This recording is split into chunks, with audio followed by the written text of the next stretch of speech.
Welcome back once again to June Madness 2024 Project Car Edition. We're deciding what my build will be this year. We have our final four decided. Our 67 F250 took out our mid-engine LS swap Dodge Omni. Now we're going over here. We have a 1950 F1 versus a 65 Mercury. Let's go find our contestants. Up first for your consideration is my 1950 Ford F1 pickup. This is the original mishap. This is what the garage was named after. This was supposed to be my original shop truck. But it just kept getting pushed aside because of customers. So I get to work on it for a week or two and then I have to push it aside. And finally it just got pushed into here. It is body swapped onto a 1980s Ford Ranger. It is four-wheel drive, of course. This is a very, very, very healthy 351 Windsor originally.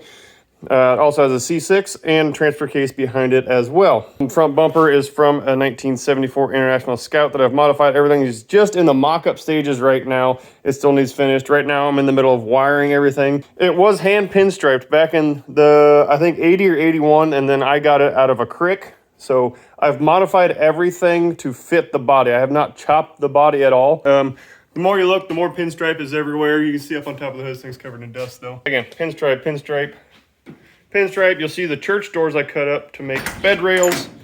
Inside, you will see there is a Mustang gauge cluster, the steering column out of the Ranger, so I have tilt steer. It is all hand-painted wood grain inside as well. The Hurst Indy shifter you see right here is for the four-wheel drive. Your shifter for the transmission is automatic. It sits down and it goes in through here, so you got like an anti-theft device and you just take the cane with you. There's also another option for a shifter here somewhere as well. This is out of a Church, Oregon, actually. There's your on and power and then push button to start. Of course, we have an ashtray.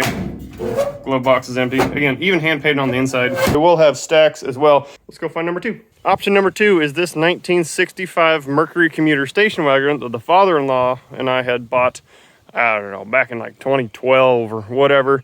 It was sitting in a Quonset in central Nebraska. I got it out of there. It obviously needs a lot of work. This would be put back to just a cruiser. It has a 390 in it. It is locked up.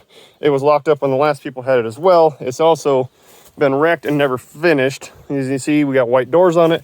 This glass is busted out here, and this pillar back here has some damage on it as well from an accident. The third row is missing. I have a different third row for it.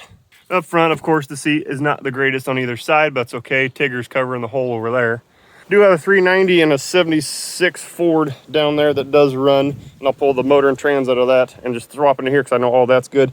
I don't know about the trans on this. This one would just be put back to a driver. I don't know if I'd leave it like this color or not, or paint it up and fix it. It's still kind of up for debate. I did drive, oh, the dog found something under there, a parts car up in Minnesota a couple years back that I went and picked this up for these specific pieces right here because you can't find them anywhere. There is option number two, so go ahead and vote for the 50 F1 or the 65 Mercury. You'll have a good one. We'll see you on the next one. Oh, by the way, that Studebacker's still sitting down there. I'll get a video on the motor that's going in that once I get it picked up. I got to take this motor that's in the back of this truck here and take it over and swap them out with the other guy I got that motor from. So as soon as we get that done, we'll bring it back and we'll get you a video of what is going in that truck. Y'all have a good one. We'll see you on the next one.